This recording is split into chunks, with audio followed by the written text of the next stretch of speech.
capital o de un espacio específico en la nación. Nosotros tenemos que velar porque la justicia llegue a todas partes, haciendo un análisis no solo jurídico, sino también social y económico, a efecto de que podamos establecer estrategias para poder garantizar el acceso a la justicia, y la justicia más que nada, a todos los sectores del Perú. Entonces, me parece muy interesante esta frase que nos trae a colación de Martin Luther King, invitándonos a la reflexión respecto a la injusticia, y la injusticia que a veces no es muy eh, llamativa, no es muy promocionada. Nosotros enfrascamos nuestra atención a ciertos sectores, sectores mediáticos, sectores como puede ser Arequipa centralizada, dejando de lado el acceso de la justicia a sectores más alejados. Y evidentemente esta injusticia que hay en los sectores más alejados amenaza también la justicia que no, nos converge en el centro de nuestra ciudad. Tener presente que el fin del derecho es, y se creó el derecho para buscar y garantizar una paz social. Entonces, esta perspectiva por la cual nosotros entendemos el concepto de la justicia, el concepto de la paz social, el concepto del derecho, tiene que estar previamente entrelazada, arraigada a nuestro pensamiento en el momento del ejercicio profesional de derecho. ¿Listo? Entonces, es muy importante que nosotros, cada ponencia que vayamos a tener, o cada reflexión, o en cada momento de que nosotros abramos un libro y nos llenemos de conocimientos, que la base de todo ello parta desde la idea de que nosotros nos estamos capacitando para generar un ambiente en la sociedad de justicia, de paz social. No solo desde una perspectiva económica, desde una perspectiva ambiciosa particular, o de una perspectiva particular de solo una parte procesal, sino desde la perspectiva que nosotros tenemos que tener mayor conocimiento para buscar un desarrollo social que genere la paz en sociedad. La paz social es lo más importante y lo debería ser lo más importante para todo el ámbito, no solo en el derecho, sino también en todo ámbito profesional. Pero bien, haciendo esta pequeña reflexión al inicio de la presente ponencia, vamos a desarrollar estos puntos que nos traen a colación los presupuestos procesales y las condiciones de la acción. Y si nosotros vamos a hablar de los presupuestos procesales y de las condiciones de la acción, no podemos pasar por encima ciertos conceptos básicos para poder entender estos mismos que se traen en este momento a colación, mismo como lo puede ser la relación jurídico-procesal. Y si nosotros hablamos de la relación jurídica procesal, tenemos que evidentemente hablar de la relación jurídica sustantiva. Entonces, la ponencia del día de hoy voy a tratar de desarrollarla de la manera más didáctica posible, con conceptos que puedan ser fácilmente entendidos para que a la vez que son entendidos puedan ser analizados y a la medida de lo posible sean debatidos, no solo por mi persona, sino también por los participantes en el presente foro, o entiendo por las personas que puedan estar conectadas a la proyección que se está haciendo en los aplicativos móviles que tiene Temis. Y bien, entiendo que la semana pasada ya hemos hablado, ya hemos tratado los temas como el derecho de acción, los principios fundamentales que arraigan a la acción, jurisdicción. El doctor Ignacio Perea la semana pasada ha hablado sobre estos temas que son de gran relevancia, lo ha hecho de una manera bastante amplia y bastante didáctica. Entonces, nosotros partimos también de esa idea, ¿no? De la idea de que existe la figura de la jurisdicción, existe la figura de la tutela jurisdiccional, existe la figura del debido proceso, existe la figura de la acción y el derecho de acción, existen todas estas figuras. Entonces, partamos desde la base para poder entender la presente ponencia de la jurisdicción. Y la jurisdicción no es más que esa exteriorización que han hecho en algún momento de la historia la sociedad, esa renuncia a ciertos derechos y entregársela a una tercera persona. En un principio de la historia, esta renuncia que se hizo a estos derechos innatos de la sociedad fueron exteriorizados a un ente externo, un ente tercero, ¿Con qué fin? Con el fin de que esto pueda generar una tranquilidad a la sociedad. Entendemos que en un principio comandaba la ley del más fuerte. Yo era el más fuerte, el más físicamente preparado, entonces yo ejercía lo que se me antojaba en el momento. Si en ese momento quería tomar algo, lo tomaba. Si quería quitar cierta cosa, un bien a una persona, se lo quitaba, porque ejercía la ley del más fuerte. Esto generó complicaciones, caos en las sociedades primitivas, en las sociedades que recién se instalaban el concepto de sociedad, y en búsqueda de la salvedad de este extremo que generaba la intranquilidad de la sociedad, se crea la figura, el concepto de la jurisdicción, y este concepto, como lo vuelvo a recalcar, es una exteriorización que hace la sociedad a un ente tercero, a efecto de que se le brinde estos derechos que tienen y él pueda ejercer este mismo para el control y tranquilidad de la sociedad. En algún momento fue el árbitro de compromiso, previamente a ello fue el Consejo de Ancianos, el Consejo de las personas más sabias de las sociedades, vino el ex árbitro de compromiso, los Judex, y así a lo largo de la historia fueron desarrollándose esta ente supremo, este ente superior que ejercía la jurisdicción para la tranquilidad de la sociedad, llegando al punto de tener presente al Estado. Cuando hablamos del Estado, es esta figura, este ficticio que la población ha creado para tener una vida en sociedad tranquila. Así lo podemos entender. Y esta jurisdicción que emana y se interioriza en el Estado no es una jurisdicción que estrictamente está establecida en los jueces. Hay distintos pensamientos sobre este concepto. Si la jurisdicción es una facultad que tiene eminentemente el juez, es una función que tiene directamente ejercer el Poder Judicial o la tiene el Estado. Bien, sobre esta perspectiva, Monroy Gálvez en algún momento lo ha establecido y señala de que la jurisdicción es aquel poder que tiene el Estado para poder solucionar conflictos dentro de la sociedad y que va a ser ejecutada por un tercero que es el juez.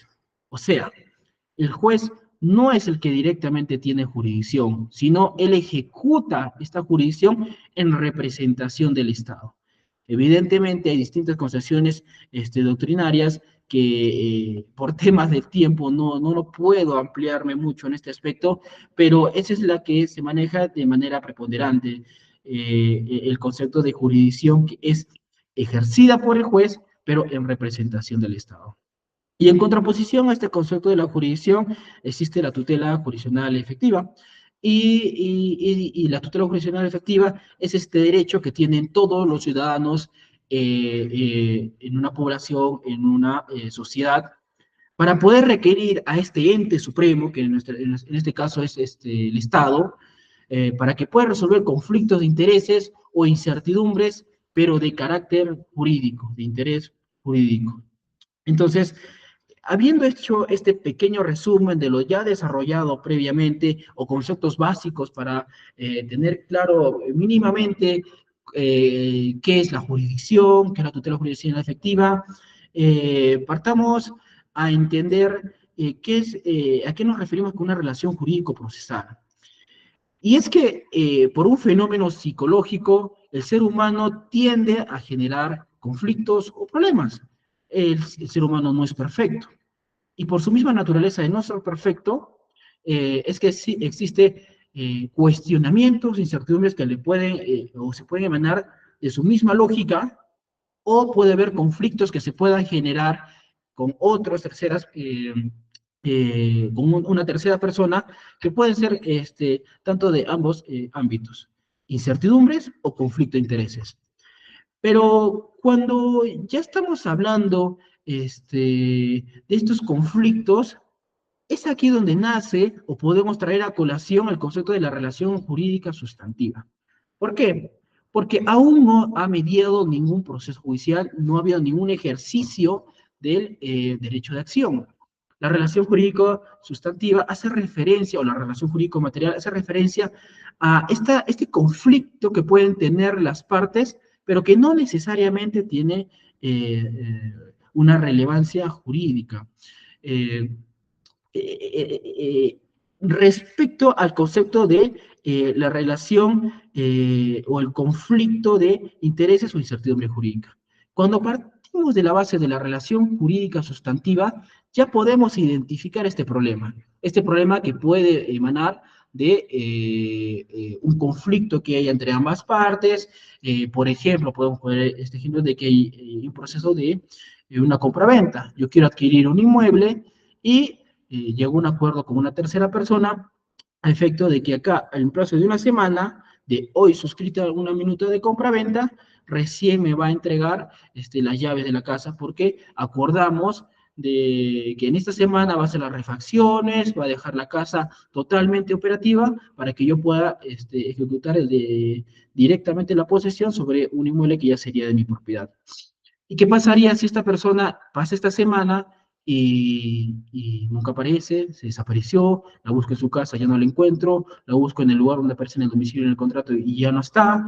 Entonces, ya se genera un conflicto que ya va sobrepasando un estándar de un conflicto de carácter general. Entendamos el conflicto de carácter general como aquel conflicto que nosotros podemos tener, no sé, por ejemplo, en la mañana cuando nos levantamos y nos olvidamos de haber planchado nuestra camisa, nuestro pantalón. Ese es un conflicto. Puede ser que en la mañana nosotros nos hayamos olvidado de comprar la leche, nos hayamos olvidado de comprar, no sé, el pan, o haber preparado un desayuno previamente en la noche anterior. Eso también es otro conflicto. Pero esos conflictos no tienen una relevancia necesaria para poder iniciar un proceso judicial. El ejemplo que les acabo de desarrollar previamente a la compra-venta ya sería un conflicto que sí tiene relevancia jurídica. ¿Por qué? Porque en los, eh, existe en la normativa un reconocimiento a a este mismo conflicto y ya está tipificado. Entonces, bajo ese criterio, nosotros vamos a desarrollar el concepto de una relación jurídica sustantiva. Ya tiene relevancia jurídica. Este conflicto ya tiene un reconocimiento en la normativa nacional. Y es en base a este reconocimiento de la relación jurídica sustantiva, es que partimos de esa base de que aún no se ha ejecutado este derecho de acción, este derecho que tenemos todas las personas, todos los ciudadanos en el Estado peruano, para poder requerir a este ente supremo, que es el Estado, la solución de este conflicto. Entonces partimos de esa base, la relación jurídica sustantiva, la relación jurídica material. ¿Y cuándo pasa a ser, o cuándo pasa a denominarse como una relación jurídica procesal? Y es que pasa a denominarse, o pasa a tomar esta denominación cuando nosotros ejercemos nuestro derecho de acción. Este derecho de acción que evidentemente va a estar materializado por una demanda. El derecho de acción es un derecho es un derecho constitucional que está reconocido a todos los ciudadanos, pero evidentemente yo no voy a ir a la puerta del juzgado, voy a tocar la puerta y le voy a decir al señor juez, el señor B, hemos celebrado un contrato de compra-venta y hasta el momento no me entrega las llaves. Si yo hago eso, el juez me va a decir, por favor, este no es el lugar y el momento oportuno, usted tiene que presentar su escrito de demanda, ingréselo por mesa de partes, y si me derivan a mí, yo hago un juicio de admisibilidad y posibilidad respecto de su demanda. Pero si no es así, yo no tengo por qué solucionar ese conflicto. No porque nosotros directamente tengamos este conflicto y querramos ejercerlo de esta manera, es que el juez tiene la obligación de resolver este problema que se ha podido generar. Hay mecanismos necesarios para poder requerir tutela jurisdiccional efectiva. Y este mecanismo necesario para poder ejercer este derecho de acción o materializarlo en algún documento, en algún instrumento que me pueda servir para tener esa cercanía a la tutela jurisdiccional efectiva, es la demanda. Entendemos entonces que el derecho es la acción y el medio, el instrumento, es la demanda. Entonces, una vez que ya ejercito este derecho de acción que se encuentra materializado en la demanda, es cuando vamos a poder hablar de un concepto de una relación jurídico-procesal. Pero ojo, esta demanda tiene que resguardar y tiene que contener muchos aspectos, aspectos que ya también están reconocidos en el Código Procesal Civil, en el Código Civil y en distintas normativas que nos van a ayudar a reforzar el contenido de esta demanda. Entonces, partiendo de esa base, que la relación jurídico-procesal nace desde el ejercicio del derecho de acción que se encuentra materializado en un escrito de demanda, ¿con qué efecto se hace ello? ¿Con qué efecto yo ingreso mi escrito de demanda en mesa de partes del Poder Judicial? ¿Por qué motivo yo hago ello? Y es que acá nos sale por simple lógica la respuesta, ¿no? Doctor, yo ingreso este escrito de demanda al Poder Judicial, ¿para qué? Para solucionar mi conflicto de intereses, para solucionar mi incertidumbre, evidentemente que es de carácter jurídico, porque si no tiene un carácter jurídico, no hay necesidad que yo vaya al Poder Judicial, puedo directamente hablarlo o solucionarlo de otra manera. Pero si ya tiene una importancia jurídica, ya tiene un reconocimiento jurídico, este conflicto o esta incertidumbre, evidentemente voy a ejercer mi derecho de acción y va a estar materializado en un escrito de demanda. Ese escrito de demanda que va a ingresar por mesa de partes y de acuerdo a las reglas de competencia y más que nada, en ese momento del turno ya se deberá a un juez para que pueda hacer el juicio de admisibilidad y procedibilidad respecto de esa demanda e iniciar el trámite del proceso. Y bien, respecto de, ya entendiendo el momento en el que nos encontramos, ya habiendo iniciado el proceso judicial mediante un escrito de demanda, entendiendo el concepto de la relación jurídica sustantiva, que es previo a la interposición de la demanda, o sea, previo al ejercicio del derecho de acción, y la relación jurídico-procesal, que es posterior al escrito de demanda, posterior al ejercicio del derecho de acción, nos encontramos en este momento ya habiendo iniciado ejercido este derecho de acción mediante la demanda y evidentemente con el resguardo de todos los requisitos que están establecidos en la norma para poder efectivizar una relación jurídico-procesal. Y para que eh, esta solución del conflicto, este requerimiento que se puede hacer al juez surta unos efectos, es necesario de que nosotros establezcamos que esta relación procesal se encuentre dotada de validez para que sea, para que lo que en algún momento va a resolver el juez sea justo y sea eficaz. Ahora, nos viene otro cuestionamiento por simple lógica. ¿Cuándo se produce la existencia de esta relación jurídico-procesal válida? Cuando dentro del proceso se haya verificado, ¿qué cosas? El cumplimiento de condiciones de la acción y presupuestos procesales. O sea, esta relación jurídica procesal válida, ¿cuándo va a quedar clara de que se está cumpliendo? ¿Cómo nosotros tenemos la seguridad que exista una relación jurídico procesal válida del proceso que yo he interpuesto y se ha materializado mediante una demanda? Cuando haya el cumplimiento de las condiciones de la acción y los presupuestos procesales. Ahora, aquí hay un cuestionamiento que yo lo quise colocar en un principio y que es interesante y lo podemos desarrollar al final de la presente ponencia. ¿En qué momentos del proceso encontramos un control de la relación jurídico-procesal? Yo sé que muchos de nosotros tenemos bastantes conceptos. A lo largo de la ponencia vamos a desarrollar este cuestionamiento y vamos a llegar a un consenso respecto a ello, con la distinta doctrina que se puede ir manejando no solo en el ámbito de Arequipa, sino también en el ámbito también de Puno, de Tacna o a nivel nacional. ¿Listo? Entonces, partamos de esa idea, partamos con este ámbito, este antecedente este antecedente que era necesario poder desarrollarlo para entender temas conceptuales en la presente ponencia. Partamos a desarrollar estos dos conceptos, presupuestos procesales y las condiciones de la acción. Y en principio vamos a hablar de los presupuestos procesales. ¿Y cómo debemos entender los presupuestos procesales? Como aquellos elementos básicos y estrictamente necesarios para la existencia de una relación jurídico-procesal, pero formalmente válida. Cuando hablemos de presupuestos procesales, estamos hablando de estos elementos básicos y necesarios para que exista esta denominación que hemos hablado previamente, la relación jurídico-procesal, pero específicamente del apartado de la formalidad. Por ese lado se encuentra desarrollan los presupuestos procesales. Y estos elementos básicos necesarios para esta existencia de la relación jurídico-procesal válida deben existir al momento de presentarse la demanda, evidentemente, porque no, ¿cuál es el momento idóneo para poder ejercer el derecho de acción? Materializándolo mediante la demanda. ¿Qué va a contener la demanda? Entre muchas otras cosas, los pedidos, los fundamentos, eh, evidentemente todo eso relacionado en una teoría del caso, desarrollada bien, con la denominación de un órgano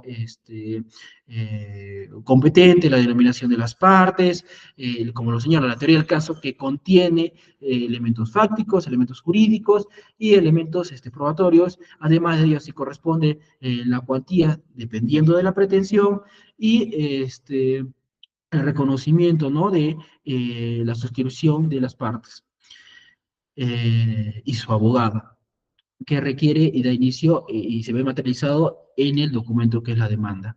Entonces, eh, al momento que se presenta esta demanda, eh, eh, ¿qué tiene que advertir el juez? La conjunción y la participación de los presupuestos procesales y de las condiciones de la acción. Y cuando hablamos de presupuestos procesales, tenemos que ver esos aspectos netamente formales para que pueda existir una relación jurídico-procesal válida. Y para que exista estos elementos netamente de carácter formal, que son elementos básicos y necesarios, la doctrina preponderante ha establecido que existen ciertos parámetros para poder reconocer estos presupuestos, la existencia de los presupuestos procesales. El primero es la competencia, viene la capacidad procesal y los requisitos formales de los diversos escritos postulatorios. Evidentemente, hay doctrina que establece distintos requisitos, pero como bien lo establece Juan Monroy, la doctrina preponderante establece de que estos son los elementos de los presupuestos procesales que en mayoría se tienen que reconocer al momento de hacer este análisis de la admisibilidad de un escrito de demanda, admisibilidad y procesibilidad. La competencia, la capacidad procesal y los requisitos formales de diversos escritos postulatorios. Cada uno va a estar desarrollado a posteriori, pero podemos hacer un pequeño y un breve resumen para poder ir entendiendo qué debe contener esos presupuestos procesales. Y si bien hablamos de la competencia, ¿qué entendemos por la competencia? Y la competencia es esta actitud para poder ejercer válidamente la jurisdicción en un caso en particular. ¿Esto qué quiere decir? De que nosotros evidentemente vamos a iniciar nuestro proceso judicial y al momento que se inicie este proceso judicial, en el contenido de la demanda nosotros tenemos que establecer quién es el juez que va a tramitar todo mi proceso. O sea, para partir y entender este concepto de competencia, tenemos que dividirlo de la jurisdicción. Jurisdicción ya lo hemos definido previamente. Es como es ese poder, esa facultad y deber que tiene el Estado de solucionar los conflictos de intereses o las incertidumbres de carácter jurídico de las personas que le requieran tutela judicial efectiva. Es ese poder que tienen todo el Estado y que se ejecuta mediante los jueces. ¿Todos los jueces tienen jurisdicción? Sí, todos los jueces tienen jurisdicción. Juez de paz, juez de letrado, juez especializado, juez superior, juez supremo, todos ellos tienen jurisdicción. ¿Por qué? Porque ejecutan esta jurisdicción en nombre del Estado. ¿Listo? Cuando hablamos de competencia, es el ejercicio de esta jurisdicción, pero que va a ser ejecutado por un solo juez en particular. Y cómo nosotros vamos a poder entender quién es este juez en particular, la norma ya la establece. Hay artículos en el Código Procesal Civil, un apartado específicamente que está establecido por las reglas de la competencia. Entonces, ya entendemos esta división de la jurisdicción y la competencia. Que la jurisdicción, ese poder, deber que tiene el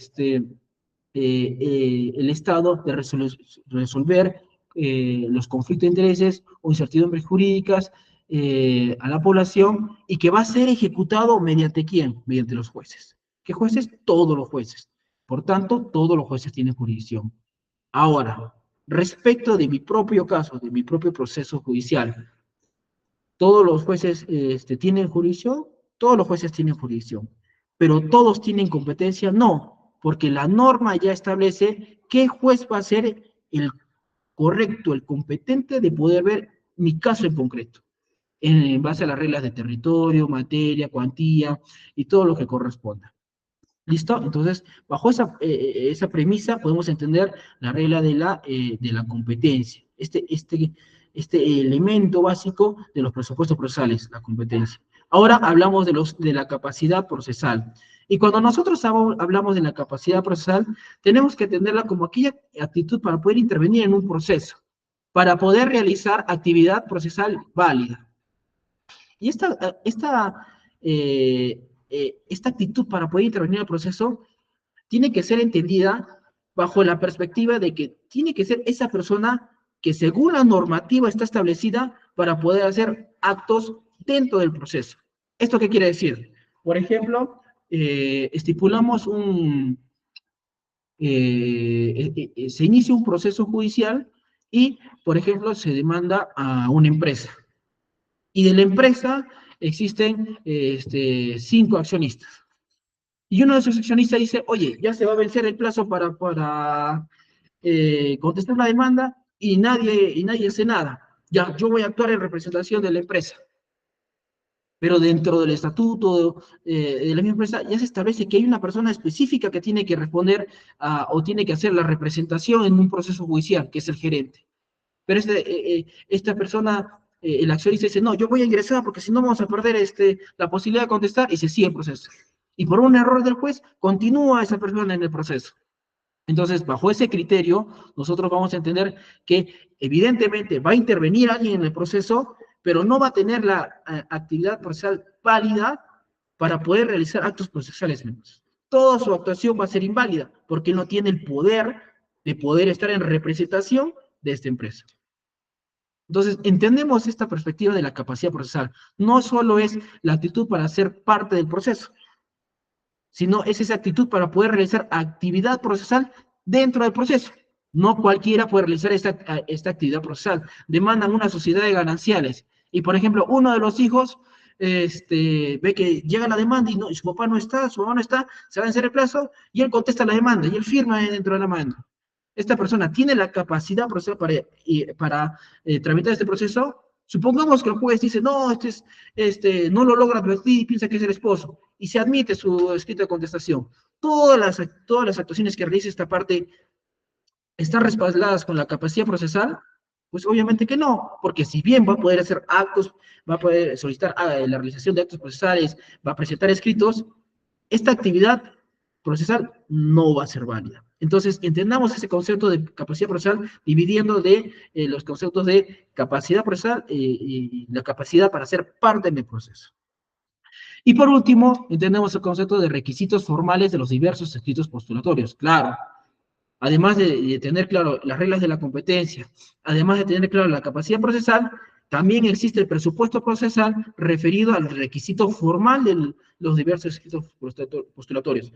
Podemos hablar acá del artículo 130, 131, 424, 425, y además de ello, parte de la doctrina, como lo establece el doctor Juan Monroy, señala de que también tenemos que hacer un análisis desde la perspectiva de la admisibilidad y procedibilidad de la misma demanda, que en sí está regulado en el Código Procesal Civil como requisitos de inadmisibilidad e improcedencia. Entonces, también nosotros tendremos que hacer ese análisis, no solo de los requisitos de los 130, 31, 424, 425. Diligentemente también tenemos que hacer un resguardo sobre esos requisitos. ¿A efecto de qué? De que nuestra demanda cumpla con los presupuestos procesales, o sea, los requisitos formales de los diversos escritos postulatorios. Parte de la doctrina lo establece nomás como el escrito de demanda, pero también se tiene que entender y se tiene que recabar en este concepto a la contestación y a la recomendación. Aquí hay que tener algo presente también, que si no existe un presupuesto procesal, va a seguir el procedimiento, pero todo ese proceso va a ser viciado. O sea, si no es el juez competente, va a seguir todo el proceso y en algún momento se va a declarar la incompetencia, lo va a advertir y todo lo actuado va a ser nulo. Va a personarse una persona que no es parte, no tiene la actividad procesal, la actitud procesal, la capacidad procesal, perdón, válida para poder ingresar al proceso, va a seguir haciendo actuaciones. En algún momento, una de las partes lo va a advertir y va a ser inválido y va a ser viciado todo lo que se esté desarrollando. Y de igual manera, si hay un defecto en los requisitos formales de los diversos escritos postulatorios. Continuamos. Entonces, vamos a establecer la diferencia entre jurisdicción y competencia, misma que ya la hemos pasado a detallar y desarrollar. Previamente, entendemos ya la defensa de la jurisdicción, la competencia. Jurisdicción, poder o facultad que tiene para administrar justicia todos los jueces resolviendo un conflicto de intereses o aclarar una incertidumbre jurídica. ¿En representación de quién? Del Estado. No en representación propia, sino en representación del Estado. ¿Quiénes tienen jurisdicción? Juez de paz, letrado, especializado, superior, supremo. La competencia, contrario, es ese poder, facultad o potestad, pero que tiene un solo juez, excluyendo a todos los demás. ¿Bajo qué reglas? Las reglas del territorio, materia, grado, turno y cuantía. ¿Listo? Entonces, hablemos ahora de la competencia. Vamos a desarrollar el concepto de la competencia. Y si hablamos de la competencia, tenemos que hablar de la capacidad o aptitud para ejercer la función jurisdiccional en determinados conflictos. Acá se tiene evidentemente que tener presente que existen normas que regulan y ya estipulan estos términos o este reconocimiento de esta figura jurídica que es la competencia, en base al orden público. Entonces, si estas normas de competencias son de orden público, tenemos que entenderlas como que son de estricto cumplimiento. De nuevo lo vuelvo a recalcar, hay excepciones en estos casos, como lo vamos a pasar a desarrollar a continuación. Pero podemos traer a la colación lo que dice Calamandrei. Y Calamandrei establece a la competencia como aquella función, a la competencia se entiende como aquella determinación en función a elementos de la relación sustantiva, como que a las partes, el domicilio, el valor económico de la pretensión, y los demás requisitos que normalmente nosotros conocemos. ¿Qué nos dice el doctor Monroy? Nos dice que la competencia es aquella actitud que tiene el juez, tanto sea el juez individual, unipersonal o el colegiado, para poder ejercer válidamente la jurisdicción respecto de un caso específico. Dice, ejercer válidamente la jurisdicción. No es que la jurisdicción emana de él. Entendamos, y por favor eso tiene que quedar claro, la jurisdicción no es innata a los jueces. La jurisdicción es innata al Estado. Y el Estado la ejecuta directamente ¿con quién? Con los jueces. ¿Listo? Entonces, ¿cuáles son los criterios para determinar la competencia? Materia, cuantía, grado, función, territorio y turno. Cuando hablamos de la materia, estamos hablando de la naturaleza de la pretensión. Puede ser materia civil, penal, materia laboral, de distintos temas, que podemos hablar de una nulidad de acto jurídico, podemos, tema específicamente en el Código Procesal Civil, podemos hablar de la materia de nulidad de acto jurídico, podemos hablar de reivindicación, podemos hablar de obligación de resumen dinero, las distintas materias que se estén desarrolladas en el Código Procesal Civil. Cuando hablemos de cuantía, va a hablar y se va a determinar en base al valor económico de lo que se está pidiendo, de la pretensión del petitorio en sí, el petitorio en concreto. Entonces, evidentemente, esta determinación del valor económico se va a desarrollar en base, siempre y cuando la pretensión tenga un carácter patrimonial, un carácter económico, porque si no, evidentemente, como una nulidad de acto jurídico, no correspondería ver ese criterio de la competencia. El grado o función, evidentemente, sigamos con el ejemplo, un proceso de nulidad, ¿ante quién lo podemos interponer? El de nulidad directamente tiene que ir dirigido al juez especializado. Entonces, tenemos otro proceso que es de obligación de resumen dinero. ¿Contra quién vamos a interponerlo? Hay que ver las reglas primero de la cuantía, hay que ver también reglas de la, y como todo proceso de territorio, distintos parámetros que van a estipular la competencia. Entonces, cuando hablamos de grado de función, tiene que ir por el lado de que hay distintos órganos jurisdiccionales y tienen que ver con la pretensión también demandada. Las reglas del territorio, acá se tiene que traer a colación, evidentemente, las reglas de la competencia del ámbito geográfico, ¿no? Y el turno que en algún momento yo llegué a escuchar que ya no se utiliza, pero en realidad sí se sigue utilizando, y eso es bajo los criterios del sistema informático. Nosotros cuando ingresamos nuestro escrito de demanda por mesa de partes, en ese momento se ejecuta el turno, porque de acuerdo al despacho que se encuentra en ese momento, irá dirigido nuestro escrito de demanda. ¿Listo? Entonces, hablemos un poco más del desarrollo de este concepto de la competencia. Y este concepto de la competencia, el doctor Juan Monroy establece esta división de estos elementos, y él indica de que los elementos de competencia objetiva, o cuando se hable de elementos de competencia objetiva, estamos hablando de la competencia por razón de materia y competencia por razón de cuantía. ¿Y por qué? Porque estos elementos de la competencia objetiva van a ir entrelazados con con el contenido esencial de la pretensión demandada. ¿Listo? Cuando hablamos de estos elementos de competencia funcional, evidentemente estamos hablando del turno y del grado. ¿Por qué? Porque están ligados a la organización interna de los servicios de justicia.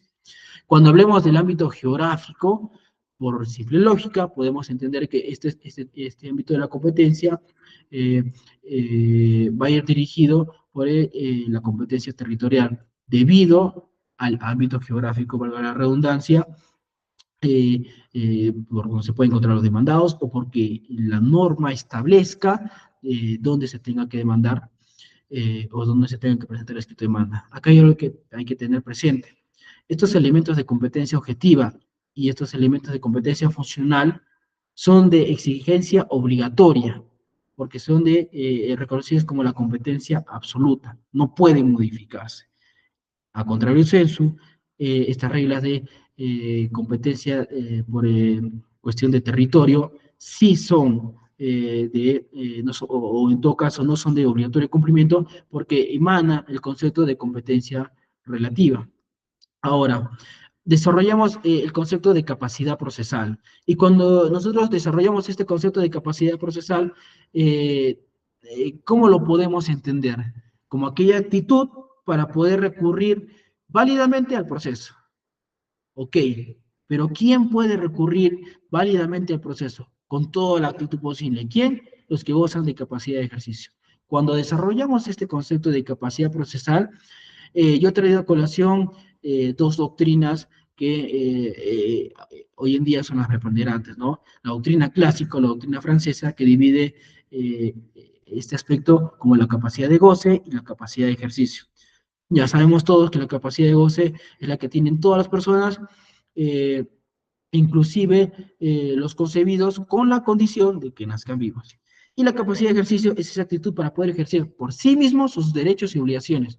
¿Qué requisitos se necesita? Ser mayor de 18 años, y aquí también traer a colación lo establecido en el decreto legislativo 1384. Pero existe otro ámbito de conceptualización de este extremo de la capacidad procesal, y lo establece la doctrina moderna, o también entendida como la doctrina italiana, que es la capacidad jurídica y la capacidad para obrar y de actuar, que en pocas palabras va por este mismo lado de la concepción de capacidad de goce y capacidad de ejercicio. Pero cuando desarrollamos el concepto de capacidad jurídica, la debemos entender como aquella actitud de que tiene una persona para ser el titular de situaciones jurídicas subjetivas, ser el titular del derecho. Pero cuando hablamos de la capacidad para obrar o de actuar, estamos hablando de esta idoneidad que tiene esta persona para desarrollar directamente cada una de las posiciones jurídicas que a él le conviene. ¿Listo? Vamos a perdonar que estoy tratando estoy un poco acelerado porque estoy tratando de cumplir con el tiempo establecido para el presente webinar. Pero bien, continuando con el concepto de la capacidad procesal, acá tenemos que desarrollar la perspectiva de que si nosotros entendemos que, como lo ha dicho el doctor Flores al principio de la presente ponencia, toda persona tiene tutela jurisdiccional efectiva, ¿por qué se estaría poniendo esta traba a dicho acceso a la tutela jurisdiccional efectiva? Y es que en realidad nosotros tenemos que entender este concepto bajo la siguiente perspectiva. Los que tienen plena capacidad civil pueden reclamar su derecho directamente. Ellos mismos pueden reclamar su derecho. A mí me demandan obligación de dar suma de dinero porque es sobre un contrato de, digamos, de nuevo, de compra-venta. Y a mí me han entregado un bien mueble, una moto, y yo no he cumplido con realizar la prestación, entonces esa persona a la que le estoy debiendo este dinero va a tener que recurrir una tercera persona en representación de él para poder demandarme, o él mismo lo puede hacer. Entendemos que si esta persona es quien va a celebrar el contrato, es mayor de edad, y es la persona que ha intervenido directamente en el mismo acto jurídico, va a poder reclamar directamente su derecho. El mismo va a poder estipular su nombre en el escrito de demanda, va a establecer su petitorio, su teoría del caso, que entendamos, lo vuelvo a decir, teoría del caso cuando es referido al fundamento fáctico, jurídico y probatorio, y todo lo que converge con lo establecido en el artículo 130, 131, 424, 425, y resguardando los requisitos de admisibilidad y procedibilidad. Pero él mismo lo va a poder hacer, o sea, él mismo va a actuar en representación suya. ¿Qué pasa en el caso de que no pueda, no exista este tercero pueda ejercer ese derecho? Va a tener que requerir que un tercero que sí tenga esta capacidad procesal pueda intervenir y pueda demandarme. Entonces, para entender de una manera más clara la división de esta concepción, tenemos que entender el concepto de capacidad para ser parte y la capacidad procesal. Cuando hablamos de la capacidad para ser parte, esta capacidad para ser parte la conceptualizamos como aquella que es inherente a toda persona. Toda persona puede ser demandante, demandada.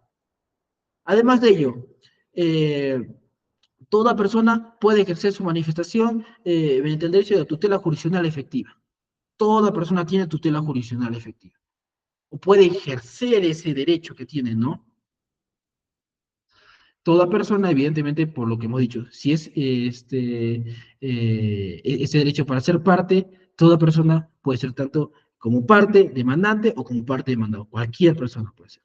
Y además de ello, esta capacidad para ser parte es aquella actitud para poder, como lo podemos recalcar, ser parte de este mismo proceso. Entendamos entonces ya el concepto de lo que es ser parte del proceso. Ahora, contrario, entendamos que es la capacidad procesal. Y entendamos la capacidad procesal como aquel caso en el que no todos pueden desplegar esta actividad procesal válida. Son aquellos que tienen esta actitud para realizar la actividad. O sea, ¿quiénes? Aquellos que tengan capacidad civil. ¿Listo? Entonces, logramos conceptualizar, logramos dividir estos dos conceptos para no confundirnos en la capacidad para ser parte y la capacidad procesal. Capacidad para ser parte. Para poder entenderlo, mediante el ejemplo normalmente mayor o más utilizado, vamos a hablar de un proceso de alimentos, que se lo está requiriendo un menor. El alimentista, o sea, el menor de edad, tiene capacidad para ser parte, evidentemente demandante, pero tiene capacidad para ser parte. Pero tiene capacidad procesal para poder ejercer su representación por él mismo, no la tiene. Entonces, ¿quién tendrá esta capacidad procesal? Evidentemente el padre o la madre que goce de dicha titularidad o de dicha tutela sobre el menor. Y este va a ser la persona que va en representación de este menor, de esta parte procesal, ejercer la capacidad procesal. ¿Listo? Para poder entender ello de una manera más amplia, también tenemos que desarrollar el concepto de la representación procesal. Y cuando nosotros hablamos de la representación procesal, vamos a conceptualizarlo en tres orígenes. Representación convencional, la representación legal y la representación judicial. Brevemente, entendamos, la representación convencional es aquella forma clásica, la que normalmente nosotros podemos encontrar porque se encuentra exteriorizada la voluntad, y en la representación que se tiene, por ejemplo, los poderes otorgados para poder intervenir en un proceso. ¿Listo? Es esa representación convencional. Yo no quiero aparecer en este proceso, la verdad es que no me interesa, yo agarro y le digo a mi abogado, señor juez, señor juez, doctor, me han demandado, yo no quiero saber nada de eso, le voy a entregar un poder para que usted actúe en representación mía en ese proceso. Entonces, bajo ese criterio, el abogado va a actuar en representación del demandado y va a tener capacidad procesal para poder instalarse, unirse a ese proceso. Ahora, ¿qué otro origen tiene la representación procesal? La representación legal. Entonces, y este tipo de representación legal hay que entenderla como aquella que es dispuesta por la ley y establece a un sujeto para que pueda representar a una parte procesal. Por ejemplo, en las personas jurídicas, o en el caso que ya hemos hablado de los menores de edad, personas jurídicas, eh, demandan a la empresa Nike porque me ha vendido unas zapatillas que no tienen ninguna garantía. ¿Quién va a tener que representar? ¿La misma empresa va a salir de su domicilio fiscal, va a caminar y va a estar en la audiencia? Pues evidentemente no. Tiene que haber un representante físico, porque la empresa, la persona jurídica es un ficticio que se ha creado para regular ciertas actividades que están arraigadas al ámbito civil. Entonces, la norma dice ya, tiene que haber alguien que lo represente. Normalmente es el gerente. Este gerente va a tener va a ser la representación procesal por la representación legal que le establece la norma y va a tener capacidad procesal para poder concurrir a ese proceso en representación de quién? De la parte procesal. Entonces, entendemos ese concepto. Y por último, la representación judicial. Y cuando hacemos referencia a la representación judicial, estamos hablando de cuando de por medio de un proceso fallece una parte, entonces, ¿qué va a hacer un juez? Va a tener que nombrar un curador que resguarde sus derechos. Entonces, esta representación, ¿quién la dicta? El juez. La representación, ¿quién la dicta? ¿O quién la dispone? La ley. La representación convencional, ¿quién la dicta? ¿Quién la dispone? La misma parte procesal. ¿Listo? Hablemos ahora de los requisitos de la demanda. Y cuando hablamos de los requisitos de la demanda, o como lo establece también de los requisitos de los actos postulatorios, que puede ser la demanda, la contestación, la reconvención, también como requisito de los presupuestos procesales, tenemos que entender que dentro de los requisitos de la demanda tenemos que resguardar las formalidades establecidas en el artículo 130, 131, 120, 424, 425 del Código Procesal Civil. Además de ello, tenemos que resguardar los requisitos de procedibilidad y de admisibilidad, que en el Código Procesal Civil están como requisitos de inadmisibilidad e improcedencia. Entonces, evidentemente tenemos que resguardar, por ejemplo, en el escrito de demanda, la sumilla, la competencia judicial del juez, o sea, tenemos que designar al juez, la identificación de las partes, evidentemente, en el exordio, tanto del demandante, todo los generales que establece la ley, la del demandado, del representado, si hay el caso, o si tenemos conocimiento, y aunado a ello, establecido el tema de la teoría del caso. Me gustaría poder desarrollar ese tema de la teoría del caso, el tema del tiempo no nos está permitiéndolo, pero entendemos que todo escrito de demanda contiene una teoría del caso. Es más, cuando se promulgó el Código Procesal Civil, ya en este artículo 424, subjetivamente se reconocía este tema de la teoría del caso, porque nos requiere un petitorio, nos requiere un fundamento de hecho, nos requiere un fundamento jurídico, nos requiere un fundamento probatorio. Por tanto, yo lo he tenido bien a conceptualizarlo como la teoría del caso. Además de ello, si la pretensión lo permite, un monto del petitorio, y por último, la firma, la suscripción del demandante, el representante o del representante y su debido abogado. ¿Listo? Entonces, estos son los requisitos para poder entender los presupuestos procesales. Competencia, capacidad procesal y los requisitos de los escritos postulatorios, demanda, contestación, reconvención. Evidentemente hemos desarrollado la demanda porque por temas didácticos y teóricos es el que nos converge hablar en este momento. El requisito de la contestación de la demanda, también podemos hablar de ese artículo en otra ponencia. Ahora hablemos de las condiciones de la acción. Y para poder entender las condiciones de la acción vamos a conceptualizarlos como aquellos elementos indispensables que le van a permitir a quién, al juez expedir un pronunciamiento válido sobre el fondo de la controversia. O sea, las condiciones de la acción hay que entenderla como esos elementos que son tan necesarios que le van a servir al juez al momento de expedir su sentencia, que esta sentencia contenga un pronunciamiento válido sobre el fondo. ¿Listo? ¿Y cuáles son los elementos de estas condiciones de la acción? La doctrina preponderante igual lo vuelve a subdividir en tres elementos: el interés para obrar, la legitimidad para obrar, y que el caso sea justiciable según la doctrina moderna o según Giovenda, como se establecía anteriormente, la voluntad de la ley. Voluntad de la ley, claro, es un concepto ya no muy utilizado.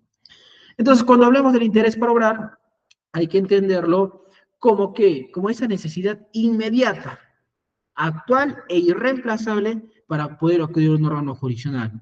¿Para qué? Para que él me pueda resolver un conflicto o una incertidumbre de carácter jurídico, de que tenga relevancia jurídica. ¿Listo? Esa es la forma que podemos conceptualizar el interés por obrar. ¿Cómo conceptualizamos la legitimidad por obrar? Es la correspondencia de sujetos de la relación jurídico-material y de la relación jurídico-procesal. O sea, la misma persona con la que tuve mi problema al inicio del contrato de compra-venta, esas mismas personas que han intervenido en esa relación jurídico-material van a ser las mismas personas que van a aparecer en el proceso como demandantes y como demandados. ¿Listo? Como partes procesales. El acreedor tiene que ser el demandante. El deudor tiene que ser el demandado. ¿Listo? Tiene que haber esta correspondencia de sujetos. Y cuando hablamos del caso justicial o la voluntad de la ley, como lo establece Giovenda, el caso tiene que ser justicial, o sea, tiene que ser reconocido y tiene que tener una relevancia jurídica en la normativa nacional, ¿no? Porque no todo proceso, si no tiene un reconocimiento jurídico, no es materia de pronunciamiento o de inicio de un proceso judicial, y por lo tanto se va a desvirtuar esa condición de la acción, y al momento que emita una respuesta al juez, no la va a poder fundamentar en derecho porque no va a estar resguardado ese hecho que se está demandando en la normativa. Hay que tener algo presente también aquí, de que que este tema de las condiciones de la acción por la doctrina también se encuentra dominado de otra manera, porque no se le puede, parte de la doctrina dice, no se le puede poner una condición al derecho de acción. Es algo ilógico, por que el derecho de acción es un derecho fundamental, constitucional. ¿Cómo se le va a poner una condición? Una mejor manera de conceptualizarlo es presupuesto para un pronunciamiento sobre el fondo. Ah, ya. Parte de la doctrina cree pertinente conceptualizarlo de esa manera. ¿Listo? Y ahora, pasemos a la siguiente diapositiva. Hablemos del interés para obrar. Y si estamos hablando del interés para obrar, acá lo entendemos como aquella necesidad que tiene el demandante de obtener del proceso la protección de sus intereses, siendo de que esta necesidad que tiene el demandante existe una imposibilidad de resolverlo en la vía extrajudicial. O sea, necesito tutela jurisdiccional efectiva, señor juez, porque este problema no lo voy a poder resolver en la vía extrajudicial. Ya he hecho todas las vías que correspondían y no ha habido forma de arreglarlo. Entonces, tú arréglalo, por favor. Aquí hay que tener a colación lo establecido mediante el decreto legislativo 1070, en su artículo 6 de la ley de conciliación, que establece que al momento de calificar la demanda, el juez declarará improcedente por causa de falta de manifestación de interés para obrar si la parte actora no ha intentado la actividad conciliadora. Evidentemente, en todas esas pretensiones que son de libre disposición. Hay que tener este aspecto claro cuando hablemos del interés para obrar. ¿Que hay excepciones? Las hay, doctores. Pero ¿cómo vamos a poder detectar el interés para obrar? Y si este tema del interés para obrar lo podemos detectar bajo distintos cuestionamientos. ¿Y cuáles son ellos? Los que están viendo en la presente diapositiva, ¿no? El primero, se agotó la vía extraprocesal, ya se hizo todo para poder agotar la vía extraprocesal. Además de ello, se está negociando en este momento, porque si se está negociando, no hay esa necesidad preponderante de que se me dé o se me brinde tutela jurisdiccional efectiva. ¿Por qué? Porque estoy negociándolo, ¿no? O sea, ¿qué necesidad hay que el juez revise mi caso si por otro lado lo estoy negociando? Entonces, ahí tampoco hay interés por hablar. Se encuentra tramitando otro proceso entre las mismas partes, mismos hechos y misma pretensión. La triple identidad, claro, acá puede ser una excepción de litispendencia. Pero antes de hablar de temas de excepciones, nosotros tenemos que evaluarlo. Este caso ya lo estamos revisando en otro proceso judicial, con otro expediente. Entonces, si es así, no hay interés para poder iniciar un proceso que se está tramitando. ¿O qué pasó si ya se tramitó este conflicto y ya hubo un procedimiento? Excepción de cosa juzgada, ¿no? Pero de igual manera acá se está desvirtuando el interés probable. Y en caso hay una respuesta afirmativa a estos cuestionamientos, entendemos que no hay necesidad de tutelar ese requerimiento que está pidiendo la parte. Ahora, por último, tratemos de desarrollar el concepto de legitimidad por obrar. Y cuando hablemos de la legitimidad por obrar, lo podemos conceptualizar como aquella identidad que debe existir entre las partes de la relación jurídico-material y las partes de la relación jurídico-procesal. Ah, ya. Tiene que ser el mismo el acreedor de este acto jurídico que no se logró perfeccionar. El demandante, pues sí, tiene que ser el mismo. Tiene que ser el mismo el deudor que el demandado, tienen que ser los mismos. Son varios deudores, todos son demandados. Tiene que haber esta identidad entre las partes de la relación jurídico-material previamente a la interposición, el ejercicio del derecho de acción, con las partes de la relación jurídico-procesal, que ya son posteriores al inicio del ejercicio de la acción. Podemos dividir este concepto de legitimidad para obrar en dos aspectos: legitimidad para obra activa, legitimidad para obra pasiva.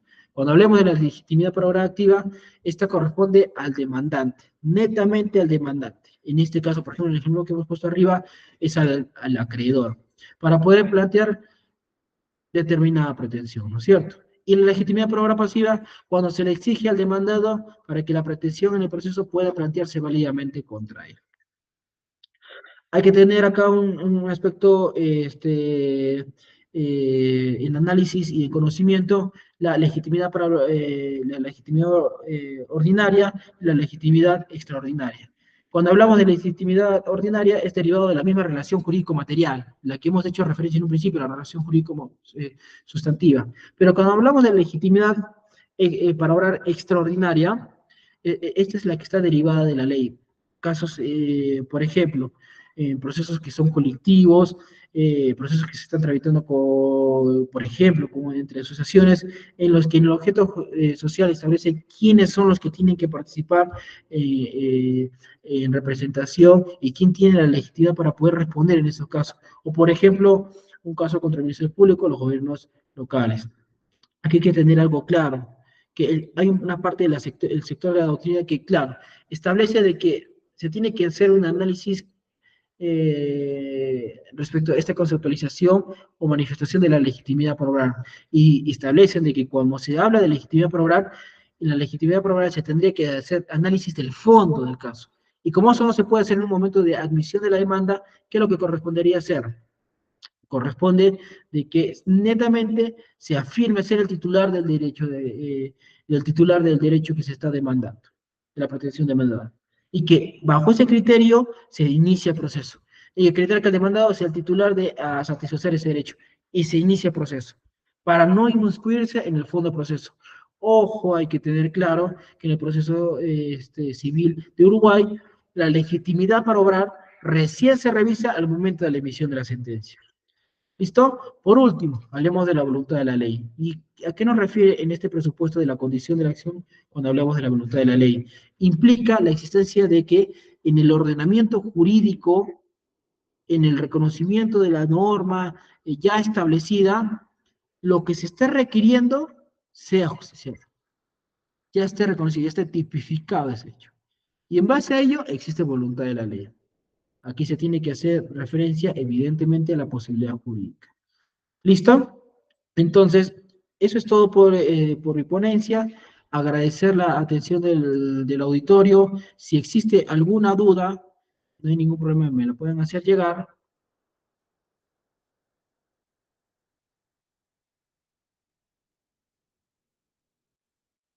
Entiendo que en este momento no hay ninguna duda.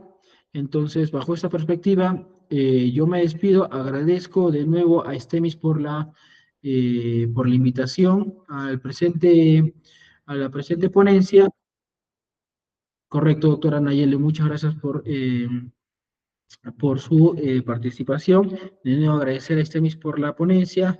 Me parece que hay un curso, si podrían proyectarlo a la organización, hay un curso que van a desarrollar muy interesante que me han estado platicando los organizadores, donde van a traer a ponentes de gran renombre jurídico, como lo es el doctor Héctor Lava Morel, el doctor Bustamante, jueces supremos. Además de ello va a estar la participación del doctor Fernández Dávila, del doctor Ricardo Pusi Ramos, del doctor Polanco Gutiérrez, que es juez superior. Respecto de todos ellos, me parece que es un curso de oralidad civil, tanto teórico práctico, muy interesante, recomendarle su participación en dicho curso.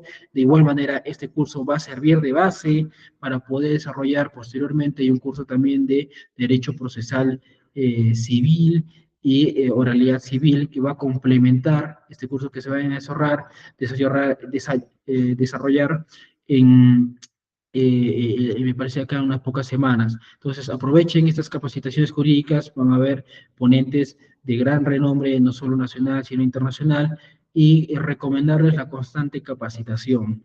Yo los dejo con la organizadora de STEMIS, de nuevo agradeciendo por su invitación, y yo me paso a retirar. Permiso. Bien.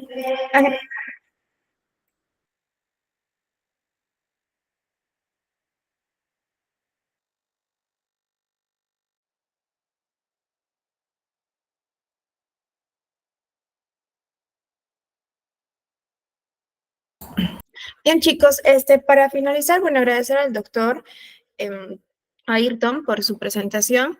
Y bueno, para finalizar, vamos a hacer un sorteo con todas las personas que han marcado su asistencia en el formulario. Y bueno, les voy a compartir la pantalla para que vean cuáles son las personas que han marcado su asistencia.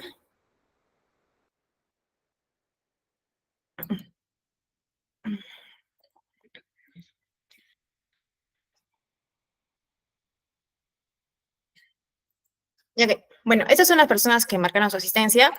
Está Manuel Esteban, Luis Salet, Nayeli Milagros, César Yeshua, Jennifer Andrea, Britney Fiorella, Leslie Alicia, Sharmili Alicia y Jennifer Andrea. Bueno, con estas personas vamos a hacer el sorteo para las 2 medias becas. Vamos a utilizar el aplicativo de app sorteos. Y ya. Vamos a usar sus correos electrónicos para que no haya ningún problema con los nombres. Bien, vamos a comenzar.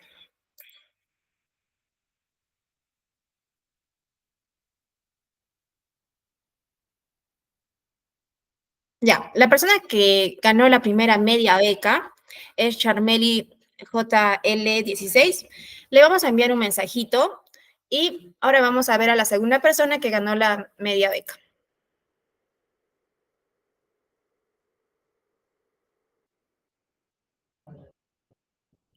Es Britney Aguilar Jara. Britney Aguilar Jara. Bueno, chicos, esta media beca es para el taller de litigación oral en el proceso civil. Les vamos a enviar igual los detalles de la reunión, cuándo se va a hacer, los días, las horas que se van a realizar, el itinerario, para que no tengan ningún problema y pues también reserven su día. Bueno, de esta forma culminamos. También a todos los participantes les invitamos a participar en nuestro taller, que se va a hacer el día 24 de abril y va a culminar el día 27 de abril. El día 27 de abril es un full time y les vamos a ofrecer un coffee break.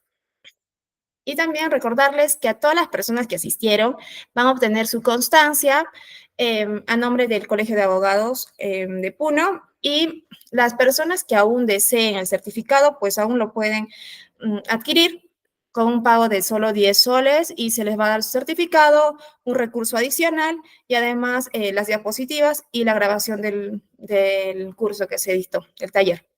Eso es todo, gracias.